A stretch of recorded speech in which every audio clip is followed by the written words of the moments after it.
আপনারা দেখেছেন যে পুজোর আগে ঢাক বাজে, ঢাক বাজলে ভাবেন পুজো এসছে। দেখবেন ভোটের আগে ভোট পাখিরা নেমে যায়, দোয়েল কোয়েল পায়েল সব।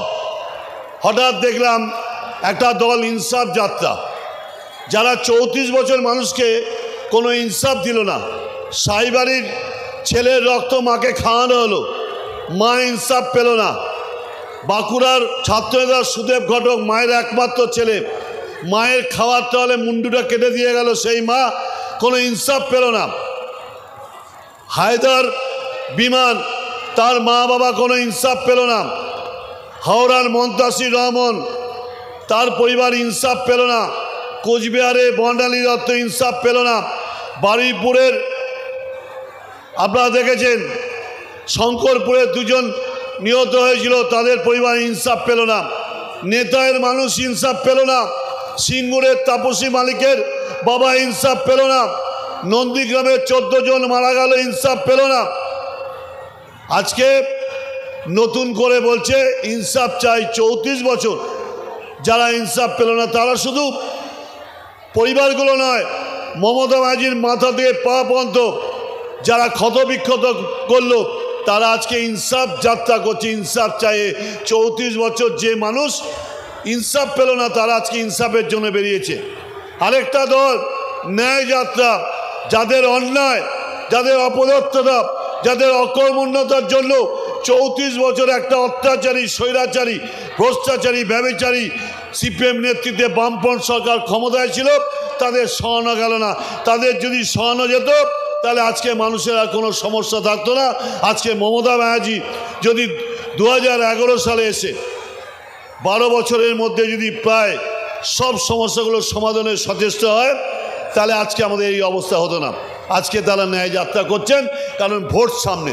আরেকটা দল কোনো প্রতিশ্রুতি পালন করেনি, সব প্রতিশ্রুতি মিথ্যার বেসরতিতে পরিণত হয়েছে। তাদের কোনো কর্মসূচি নেই, তাদের কোনো প্রগতি নেই, কোনো গণতন্ত্রের কথা নেই। শুধু স্বৈরাচারী মনোভাব নিয়ে অগণতান্ত্রিকভাবে মানুষের কণ্ঠ রোধ করার চেষ্টা করছে, বিরোধী দলের কণ্ঠ রোধ করার চেষ্টা করছে। তারা কি করলো? 22শে জানুয়ারি রাম মন্দির প্রতিষ্ঠা করলো। রাম মন্দির প্রতিষ্ঠা করেছেন, আমার কোনো দুঃখ অভিমান নেই। আমিও ব্রাহ্মণের ছেলে, আমিও রামকে মানি। কিন্তু রামকে যখন কদর্য ভাষায় ব্যবহার করেন, রামকে যখন রাজনৈতিকভাবে অপব্যবহার করেন, তখন আপনাদের কথা মনে পড়ে। আপনার জাতির জনক গান্ধীজির হত্যাকারী নাথুরামকে বিপ্লবী বানিয়েছেন। আজকে রামকে নিয়ে আপনারা রাজনৈতিক ব্যবহার করছেন, আপনাদের ধিক্কার দেওয়া উচিত। রাম তো আমারও আরাধ্য দেবতা, রাম তো ভারতের আত্মা, আমরাও তো রামের পুজো করি। কিন্তু রাম মন্দির দেখিয়ে বলছে ওটা নাকি ওদের সাফল্য। বলুন তো, কোনো মন্দির মসজিদ দেখে সাফল্য লাভ করা যায়? শুধু মানুষের আবেগে একটা দৃষ্টিপাত করে আজকে অন্যদিকে দৃষ্টিপাত ঘোরাতে চায়। তাই আমি বলি, রামকে পুজো করুন, কিন্তু রামকে অপব্যবহার করবেন না। আপনার সঙ্গে আমি, আপনি পুজো করেন কোথায়? মন্দিরে, নালে বাড়িতে? আপনি কখনো রাস্তায় জয় শ্রীরাম করেন না। রামকে কখনো কদর্য ভাষায় ব্যবহার করেন না। আমি জানি নারায়ণের 2 অবতার, একজন হচ্ছে রাম, একজন কৃষ্ণ। আমরা রামের পুজো করি, কৃষ্ণের পুজো করি। কিন্তু একটা কথা বলি, আপনারা সব থেকে যেটা বাজে কাজ করছেন, নারায়ণের হাতে 4টে জিনিস থাকে, শঙ্খ চক্র গদা পদ্ম। সেই পদ্মের অপব্যবহার করছেন। আপনাদের মানুষ ধিক্কার জানানো উচিত। আমি বলি, কতগুলো মিডিয়ায় দেখবেন কিছু ছেলে, কিছু মহিলা লিপস্টিক পাউডার মেখে বসে পড়ে। ওই হয়ে গেল। আজকে ভাইয়ে ভাইয়ে মারপিট, দাদা ভাইয়ে মারপিট, পারিবারিক মারপিট, সেটাও মমতা ব্যানার্জির দোষ। জোর করে সিপিএমের আমলে 52,000 মানুষ খুন হয়েছে। আজকে মিডিয়াগুলো দেখা যাচ্ছে যেন আমরা গেল রব। আমি দেখছিলাম যে 2-1 জায়গায় কোথাও বাড়িওয়ালা প্রমোটারের ভুল হয়েছে, গোলমাল হয়েছে, সেটা মমতা ব্যানার্জি কেন করলেন না? আজকে আমি বলি, যারা এই কথাগুলো বলছেন, 2-1টা পুলিশ অফিসার, বিমানদাও জানেন, আমরা কোর্টে ওকালতি করি, সেই পুলিশ অফিসারগুলো তাদের সময়কালে সবথেকে বড় তোলাবাজ ছিল। আজকে শুধু মমতা ব্যানার্জির বিরুদ্ধে অপপ্রচার কুৎসা করে আজকে ভোটের রাজনীতিতে নেমে পড়েছেন। আবার বলছেন মমতা ব্যানার্জি তো রাস্তায়। কিন্তু আমি যতদূর জানি, আমার খুব অল্প বয়সে মমতা ব্যানার্জির সান্নিধ্যে এসেছিলাম। আমি ভাগ্যবান মমতা ব্যানার্জি রাজনৈতিক জীবনের প্রথম দিন থেকে রাস্তায় নেমেছেন। কাদের জন্য নেমেছেন? অসহায়, নিপীড়িত, নির্যাতিত, বঞ্চিত, লাঞ্ছিত মানুষের।